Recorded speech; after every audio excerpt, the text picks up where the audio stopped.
Ladies and gentlemen, please welcome California's Secretary of State, Alex Padilla. Good afternoon, everybody. All right, just want to make sure we're all still alive, awake, and I am the newly elected California Secretary of State. I remind audiences, no, not the. I'll take that applause. I remind folks, no, not the John Kerry type of Secretary of State, but I do have some diplomacy skills, and I'd like to demonstrate to you what that is. Many of you know I'm from Los Angeles, and it's not my pleasure, but it is my responsibility to inform you all that the game is over and the Giants have prevailed 4-0 over my Dodgers. How is that? Prior to my election to Secretary of State, as most of you know, I served for 8 years in the state Senate.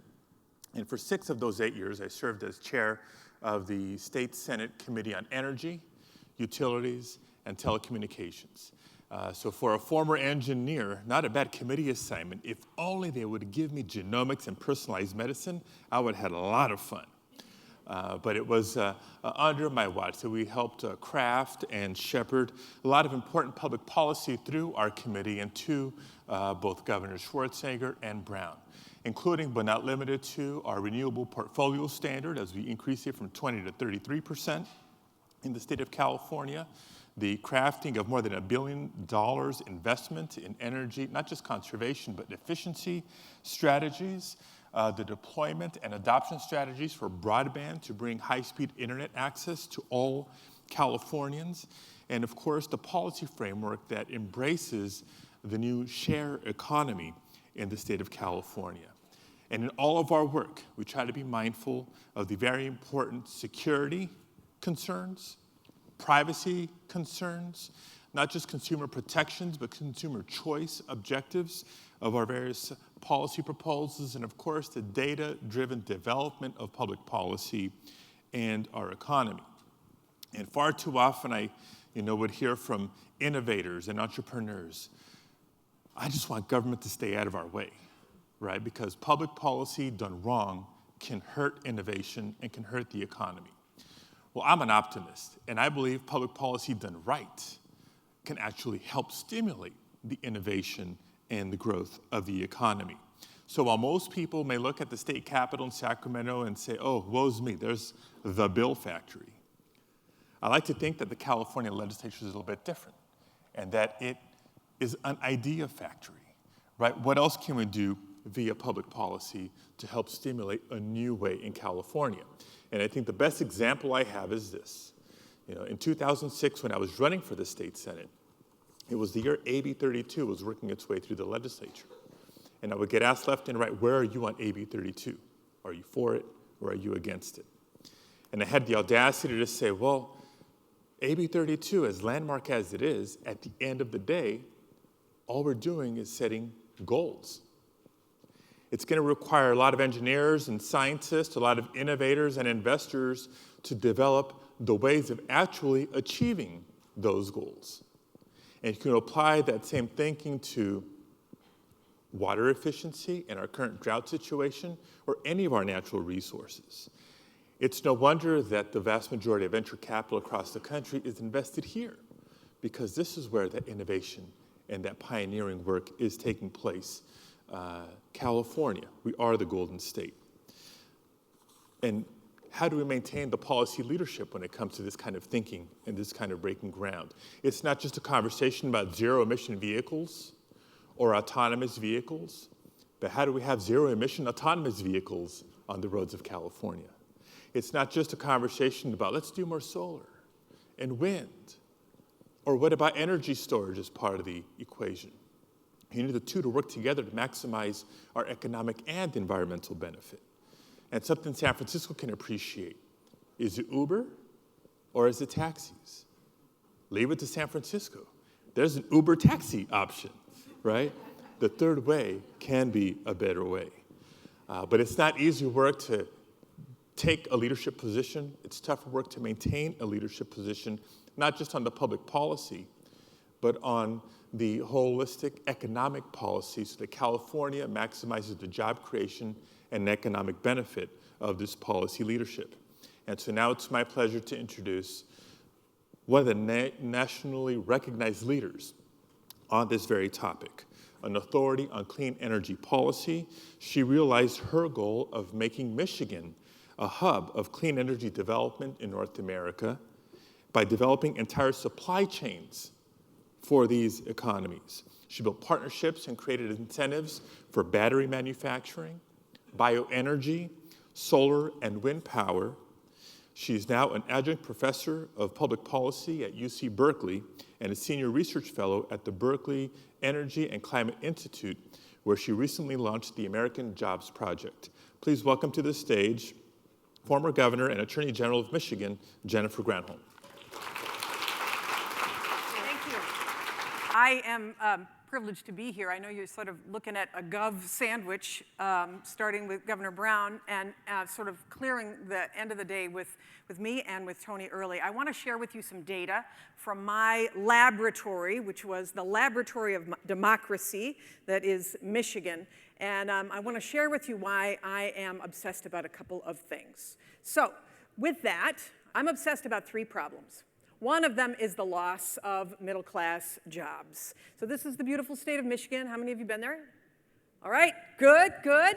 More miles of shoreline than even California, believe it or not. All right, so loss of middle-class jobs because I was the governor during the meltdown in the auto industry. But when I started as governor in 2003, I served for 2 terms. So in 2003, we were just coming out of a national recession. And I've got a little flag there on a tiny city in Michigan called Greenville. And this is going to get back to you, but I want to share with you a story of failure to tell you why I'm so obsessed with this loss of middle-class jobs. So while I was governor, I get a call from the head of the Michigan Economic Development Corporation, which is the entity that works with businesses to keep them and save them in Michigan.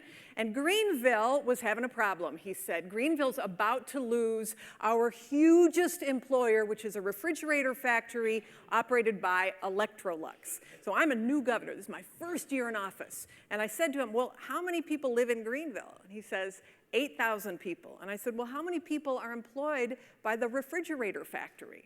And he says, 3,000. So 3,000 people in an 8,000 person town. This is essentially a one-company town, right? And I'm the new governor, and I'm like, are you kidding me? Not on my watch. We're gonna go to Greenville. I'll bring my whole cabinet, and we will simply make Electrolux an offer they can't refuse to keep them to stay. Not like a Chris Christie offer, but tax incentives and stuff like that. So the problem is that Electrolux was contemplating going to Mexico. And so we went to Greenville, my whole cabinet, and the cabinet, we went and met in the city hall. The city hall was about the size of this table, basically. And in the city hall that day were all of the poobahs of Little Greenville, the mayor and the city council, the head of the Chamber of Commerce, all of that. So we basically all, emptied our pockets full of chips and put a pile of chips on the table and slid our pile of chips across the table to the management of Electrolux. And sort of in this pile of chips were things like 0 taxes for 20 years, and we would help to build them a new factory because it was really disintegrating. And the employees, represented by the UAW, said they were going to give an unprecedented amount of concessions to try to keep these jobs. Huge amount of incentives. So Electrolux takes our list of incentives, and they walk outside the room for 17 minutes. And they come back in, and they say, wow, this is the most generous any community has ever been in trying to keep jobs. But there's nothing you can do to compensate for the fact that we can pay $1.57 an hour in Juarez, Mexico. So we're going. And when this happened, this is a guy leaving on the last day. This is them imploding the factory. That was like a nuclear bomb in this little town. And in fact, this is what the factory in Mexico looks like. On the month that the last refrigerator came off the assembly line in Little Greenville, the employees had a gathering that they called the Last Supper. It was at this big pavilion, Clackles Orchard Pavilion in Greenville. And I went to it, and I wasn't invited because I had failed to keep this factory in Little Greenville. But I went because it was a community grieving, and I wanted to grieve with them because I was grieving. What did this mean? So I go into this big event with all of these thousands of people from Greenville. They're sitting around, 8 top tables, eating out of box lunches. And there was a sad band playing, or a band playing sad music. Probably a sad band too, but anyway, I go up to the first table, and there's a guy stands up, and he has his 2 daughters next to him. And he's got his hair in a ponytail, he's got his tattoos, his tiger's cap on. And he says to me, "Governor, I want you to meet my 2 girls." He said, "I am 48 years old, and I have worked in this factory for 30 years. I went from high school to factory. My father worked in this factory. My grandfather worked at this factory." And he pulls his girls in. He puts his hand on his chest like this, and he says to me, "So, Governor, tell me, who is ever going to hire me? Who is ever going to hire me?" And that question was asked by everybody in the room that day. And frankly, by every one of the people who've worked in the 62,000 factories across our country that have shut down between 2000 and 2013. I'm obsessed with how you create jobs in America in a global economy. Problem number 1. You talk about the hollowing out of the middle classes just quickly. These are the jobs that were lost during the recession. You see all those middle wage jobs. Those are all manufacturing. Much of them are tradable goods jobs, manufacturing jobs, right? The jobs gained during the recovery are all low wage jobs. So we got a structural problem, right? And can policy implemented well affect that issue? That's problem number 1. Okay, problem number 2, we all know about this, climate change. Problem number 2. Problem number 3 is Congress. So there is this very respected polling group called PPP that every year gets tired of testing Congress's lousy approval rating. And so they decided that they would compare Congress's approval rating to that of a number of unpleasant things. And so they found that Congress is, in fact, viewed worse than cockroaches, dog poop, lice, potholes, root canals, toenail fungus, heroin, the band Nickelback. You can imagine them sitting around the room going, "What is the worst thing you could possibly think of?" Donald Trump, hemorrhoids. Anyway, so the good news is that Congress is viewed better than meth labs, Charles Manson, and gonorrhea. And I know you're happy I didn't show you a picture of gonorrhea. So the question is, what can we do given these 3 problems? What can we do as a nation about those 3 things? Where are the opportunities to create middle-class jobs in America in a global economy? So climate change is this horrible thing. We know that. But there is an economic opportunity with all of these countries and all of these states now trying to find solutions. Of course, California leading the way. By 2030, 1 in 4 jobs globally, 37 million jobs are going to be in the clean energy sector.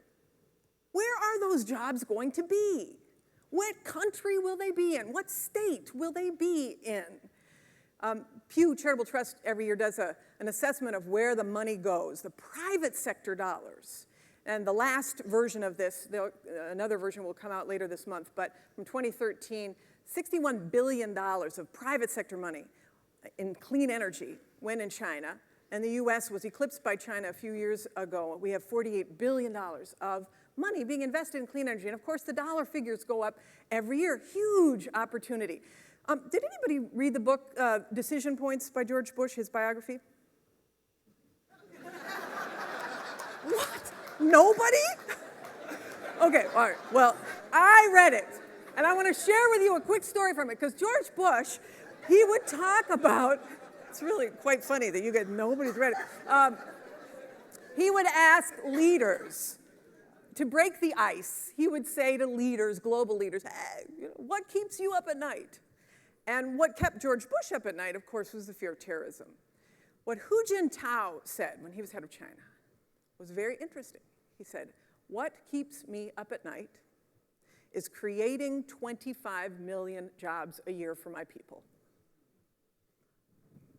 I want leaders who are kept up at night about how we create jobs for our people. You know, you can either be at the table, right, or you can be on the menu. And I don't know about you, but I prefer to dine. So we've got to get in the game, because doing nothing is not, laissez-faire is not the solution for us. So I want to share with you what I'm doing, why I'm obsessed, because we are at Berkeley with 10 other states, 11 universities across the country are doing something called the American Jobs Project. The notion is, because Congress is not acting, every state has something to offer, all sorts of energy solutions.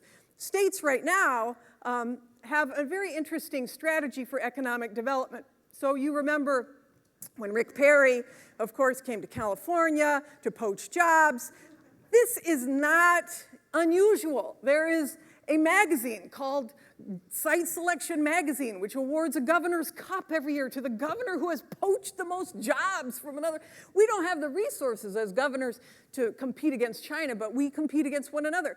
We're just moving the chairs around on the deck of the Titanic. What a lousy national economic development strategy that is. But if you look at that, every state does have something to offer that they could be excellent at. Now you could think about having states specialize in areas that they could be really great at in the energy sector. So this project, I want to share with you some preliminary observations. And I'm going to go pretty quickly here because I know we are running out of time. But the first observation, the final project won't be done till August. So I'm just going to tease some observations that are general across the country, but obviously that have impact for California. Every year, Pew also does an assessment of the public's priorities. As you can see here, economy and jobs, of course, terrorism at the top of the list, but economy and jobs very high. At the bottom is global warming. This is true every year that they have been doing this. Global warming is not the word to use. In fact, we focus on jobs. That's why it's called the American Jobs Project. Observation number 2 is that energy solutions are going to be ubiquitous and invisible, effortless, thoughtless, Appleized, you name it. You won't have to do anything. We know this, right? Because you guys are in a state and in a region of a state that is so advanced with technology. The rest of the country is learning this as well. The Internet of Things, blending hardware and software in the energy realm is going to make this so much more seamless, where you don't even have to think about it when you walk in the room, the motion sensors, all of that, but it's going to go much deeper than that, effortless and thoughtless.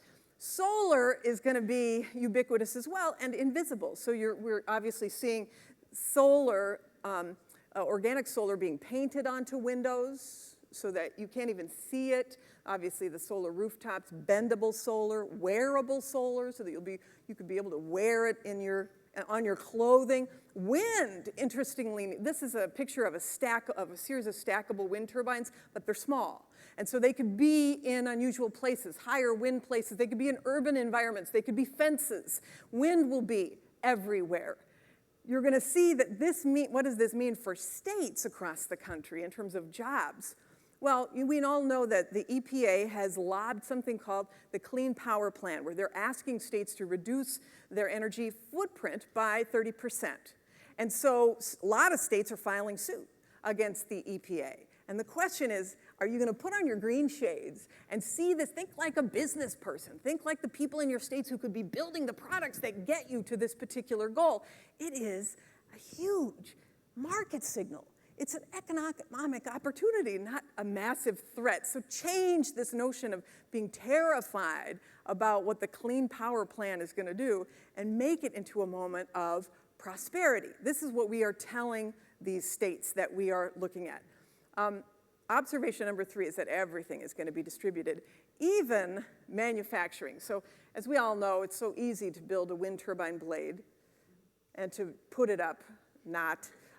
But there are small business opportunities even in the manufacture of that. So for example, this is one company that is building a wind turbine manufacturing opportunity where you roll in the manufacturer, which is this steel truck bed, which has the ability to make the turbines right there on site, install them on site, and then move them to the next place. Everything is going to be distributed in manufacturing. 3D cars will be printed in the next year, apparently. This is the Detroit Auto Show. I'm not sure if it's that particular car that you want to buy, but eventually, you better believe that that will be part of what we are seeing. And so the ability to manufacture yourself biofuels or gasoline in your home is going to be another opportunity. This is a company that essentially has a version of a trash compactor where you put your garbage, your municipal solid waste in it, you press a button and out comes fuel for your car. Cool, right? Turning your garbage into fuel for your car. What does this mean for states, of course, is that states that are quick to recognize that clean energy products are an opportunity are states that are going to win, and states that are slow are going to lose. And of course, California is the biggest example of this. More than 40,000 businesses in this clean energy space, 500,000 jobs. It's awesome. You know, although I'm now teaching at Berkeley, and a lot of this project is in partnership with the engineering school and School of Public Policy. Berkeley cannot go to Florida or to Michigan or to Ohio and say, this is what you should do. We have to partner with universities on the ground, which is awesome. But when people look at the California numbers, even if it's Berkeley saying it, they're like, maybe we should be adopting policy that allows our businesses to thrive. Observation number 4, of course, is that energy storage is going to be the mother lode, and batteries will be ubiquitous as well. Obviously Tesla, but then you've got, of course, this is my home team, the Chevy Bolt. It's the next version of the Volt. 30,000 is going to go the same distance as a Tesla. That was previewed this year at the auto show as well. I think this competition about who can produce the battery that goes the farthest is a really good thing for all consumers.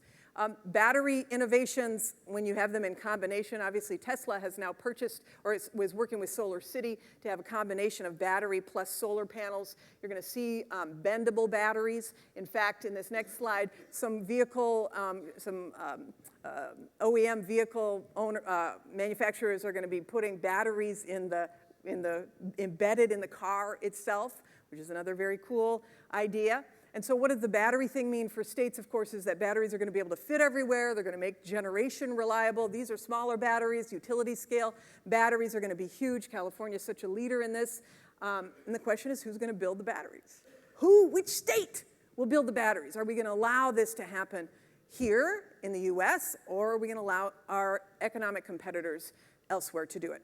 The 5th observation is that, believe it or not, you people who have never read George Bush's biography, conservatives and liberals can actually agree. If you use the right framing and the right language, there's an opportunity here. So freedom is a big deal, it turns out.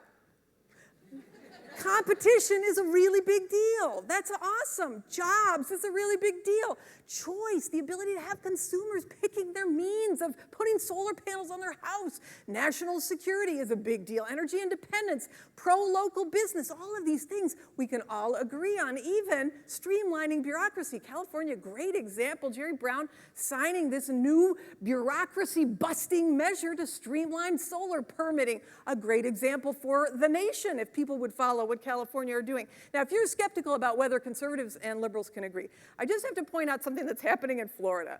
There's a Green Tea Party coalition, which is in these strange bedfellows, and this is too much text, but the point I want to make here is that pushing for solar choice is an unusual mix of business, conservative, environmental groups. They're doing a ballot proposal so that people can get solar panels on their roofs. Right now in Florida, you cannot have a third party own solar panels and lease the solar panels for your roof. So how insane is that in the Sunshine State that they cannot even lease solar panels on their roof, right? So the members of this coalition include the thing I want to point out. All right, Sierra Club, Libertarian Party of Florida, Republican Liberty Caucus of Florida, Southern Alliance for Clean Energy, the Christian Coalition. These are unusual partners. But look what they're doing. They're getting a ballot petition going in Florida, and it's hugely popular if you test it out in the polls. So the sixth observation is that competitions totally work to get policy enacted. So let me just test you all, smarty pantses out here. What was the Obama administration's most effective public policy measure in terms of getting voluntary changes across the country? Don't say Obamacare because that wasn't voluntary. What do you think got states to act? Race to the top. Smarty pants. Race to the top for education. What happened? The president put $4.5 billion essentially on the table and said to these states, you can decide whether or not you want to compete to get it, but if you do enter the competition, you have to raise your high school standards so that everybody's essentially taking a college prep curriculum. 48 states competed. Essentially, you created national education policy from the bottom up. 48 states. What are the two that didn't? Texas and South Carolina. Texas and South Carolina didn't, but the rest of them competed.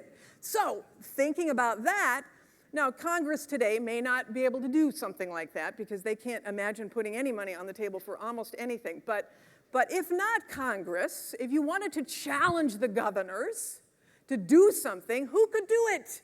Who would be great to challenge governors to actually get something done?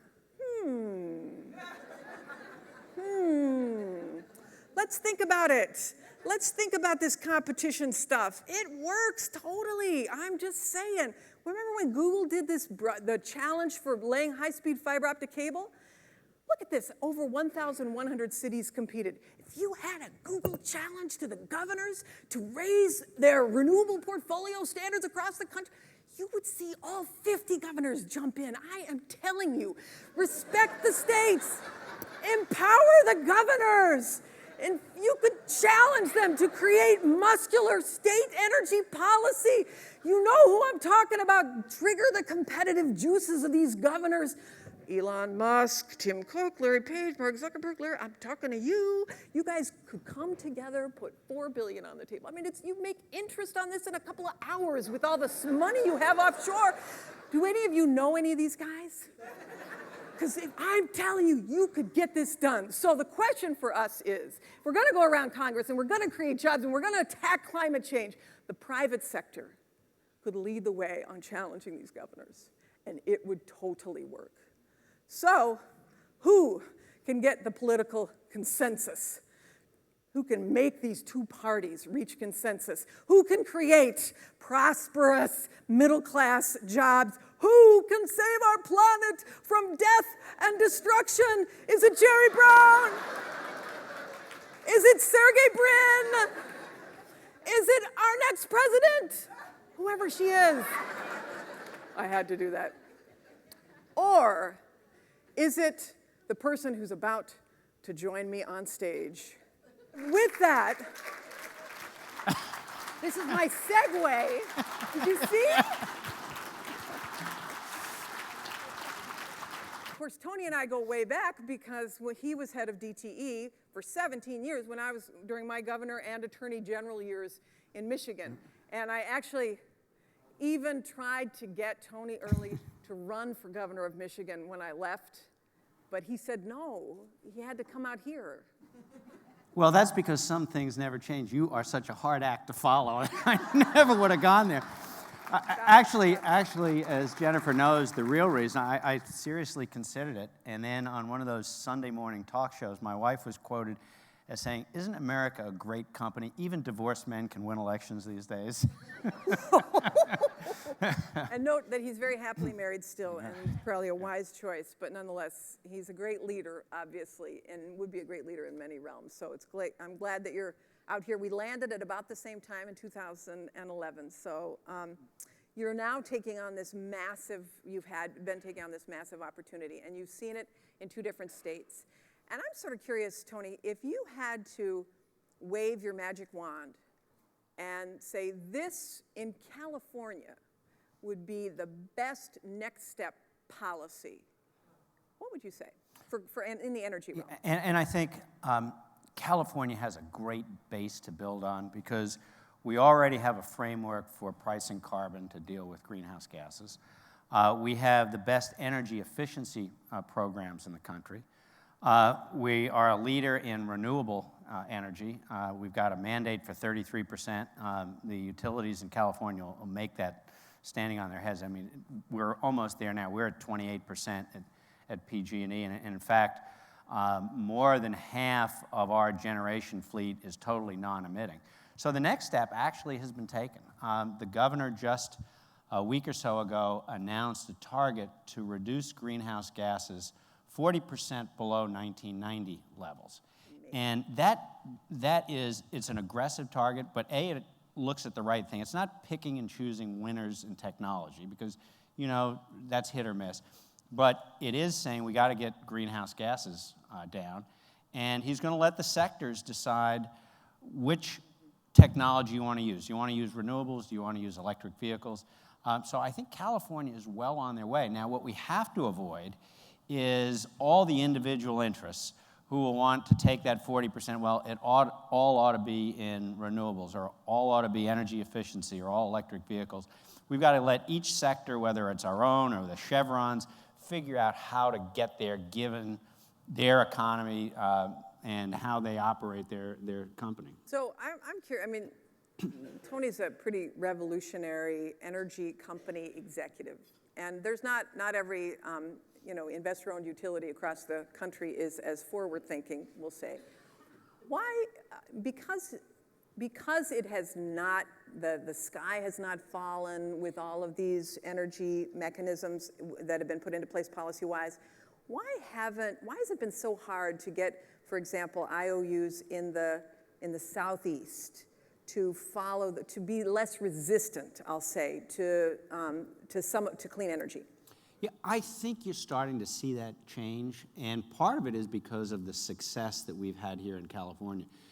Governor, when you were in office and you signed the 10% mandate for renewables I'm embarrassed in to say it in front of this crowd. I mean, 10% in Michigan was a huge deal. Tony was in the legislature, knocking heads to say that we could do this at DTE. And you remember the fight that we had to get that through. Well, I was just back there in December, and I spoke at the Detroit Economic Club, and Jerry Anderson is my successor. I mean, they'll make the 10%, and they're now talking about how do they go beyond that, because they've seen what we do here in California, that we've figured out how to manage the system. Companies, Southern Company, which I think in the industry is known as one that has resisted some of these changes, they have actually decided to get into the renewables business, and they're buying up projects here in California. So I think that's where California can be a leader. Our success, because we always have been innovative, our success can help convince others. You can manage this, as long as you've got to have some flexibility. You can't do it overnight, but people are seeing it can be done. So if you had to then say what you would like to see happen on the federal level, what would it be? Well, I mean, I loved your policy, slide about right? Congress, because getting things done at the federal level is just next to impossible. But I think there are some things. Certainly, the federal government regulates electric transmission lines, and of course, in order to build more large-scale solar projects, particularly here in California, you need more transmission, so you need their cooperation. I think it's going to really be up to the states, and states have to be innovative, and states have to partner together. And the governor talked about it this morning when he said he wants to try and you mean the other governor? Oh, the other governor. Sorry. I get my governors mixed up.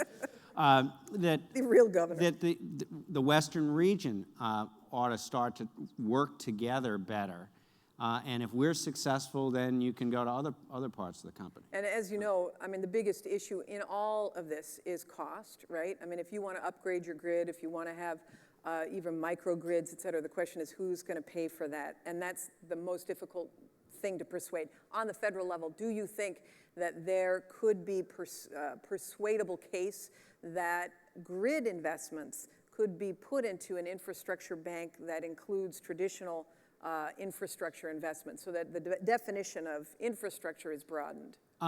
You know, it would be nice. I love to say yes, but again, getting back to the gridlock there, you might be able to get some financing. You know, we did have, after the economic downturn, there was funding for investment in infrastructure. So many states took advantage of that to put in smart meters. Of course, we're the one state that, at least PG&E, has almost 100% coverage on smart meters, and they have been an absolute incredible addition to our system. I think the real issue is to invest and upgrade to make this a grid of the 21st century to accommodate all of these technologies. And let me tell you what I mean by grid of the 21st century. So you can liken it to the internet. When the internet was first built, you put energy, it was college professors trading data back and forth. Pretty simple. Well, today, as you heard, I mean, you can do anything on the internet and hook up anything to it. Well, the same was with the electric system. You put energy in one end, you took it out the other. Any good electrical engineer could figure out what the flows and the voltages were. Well, now you've got energy coming in all directions. You got solar, you've got wind. Sometimes the wind is blowing, sometimes it isn't, so you have to be able to monitor closely. Now we've got 160,000 rooftop solar units. We're the leading state on rooftop solar units. You need a much more sophisticated grid, so we need to invest in the infrastructure to make it plug and play. So whatever device, whatever storage device comes along, we're able to manage that for anyone who wants to use it. So they have the freedom to choose what they want to do. And that's investment. In fact, the Bay Area Council just published a paper that was sponsored by the 21st Century Infrastructure Committee of the Bay Area Council that talks about this. And so so that's obviously huge change, right? To do demand response and, all of that. How much would it cost to upgrade California's grid to be smart like that? Well, the good news is we've been actually doing it over the last couple of years. The state invested in smart meters, and then what we discovered was, that data from smart meters is really useful. And the best example of that was the Napa earthquake back in August. And we had 80 or 90,000 customers out of service. I thought that would take days to get back. But smart meters now, we can, first of all, poll all the meters, so almost instantaneously we know what customers are out. And then we invested in the switching devices that used to have to be manually switched. You send a truck out there to manipulate the system. Now they're all connected to our computers, and we can then almost instantaneously, within 5 minutes, you can repair the grid as much as you can, and then you go out and send your trucks out there. We had all of our customers back, I think, in 26 hours, awesome. Which was unheard of. So we've started, but literally, I mean, our capital budgets are $5.5 billion a year, and we've got to invest that kind of money for the next decade in upgrading the system. And so talk about, I mean, when you say the smart meters and the inverters, and I want to talk about batteries, I often think, okay, who's making all that stuff? Where are they being purchased from? Talk a little bit about batteries and whether California might have an opportunity to actually make the energy storage devices that are going to be required as a result of the energy storage mandate that now has been put in place? Well, I think that's where California has an advantage. There is a mandate to test and install storage devices. Only state, right? I think it's the only state in the country. I think so. Yeah. That's right. There are little pilot projects here and there, but this is the only state with a broad mandate for battery storage. We actually have gotten bids in on the first round of bids. We'll be having multiple rounds of bids on this. Right now, we don't know what technology would work. We don't know whether it's battery storage in your house, whether it's battery storage on the pole in your neighborhood, is it at a substation, what works best. But I think given that development is here, there will be opportunities for California companies. A lot of the storage evolves around technology, and of course Tesla has made a big bet on battery storage. Now, unfortunately, they decided to build the plant in Nevada. It was like your Electrolux story. I had everything on the table to try and get them here in California. The governor did too, but they decided to go to Nevada.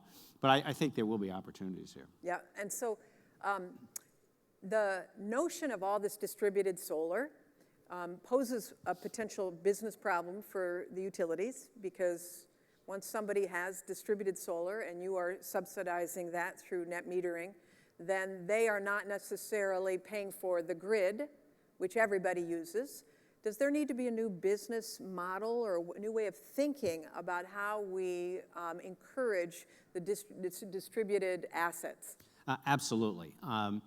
You know, we're operating with a 20th century pricing and economic model and trying to make a 21st century grid. And we've started to make a change, but it's been very slow, and we have to accelerate it because the technology is moving faster than the regulatory process. Is there anybody that does it well? Is there anybody that has adopted a regulatory process that you think works, that still encourages distributed generation? Well, from the regulatory process speed standpoint, actually Michigan has a really nice process that moves the changes along a lot faster. And you know, you were responsible for that. You know, the governor, this governor went through. I mean, a terrible time economics. I mean, the country had a bad recession, but Michigan, it really bordered on depression. Yeah. And yet through that, she was able to manage through it by streamlining government.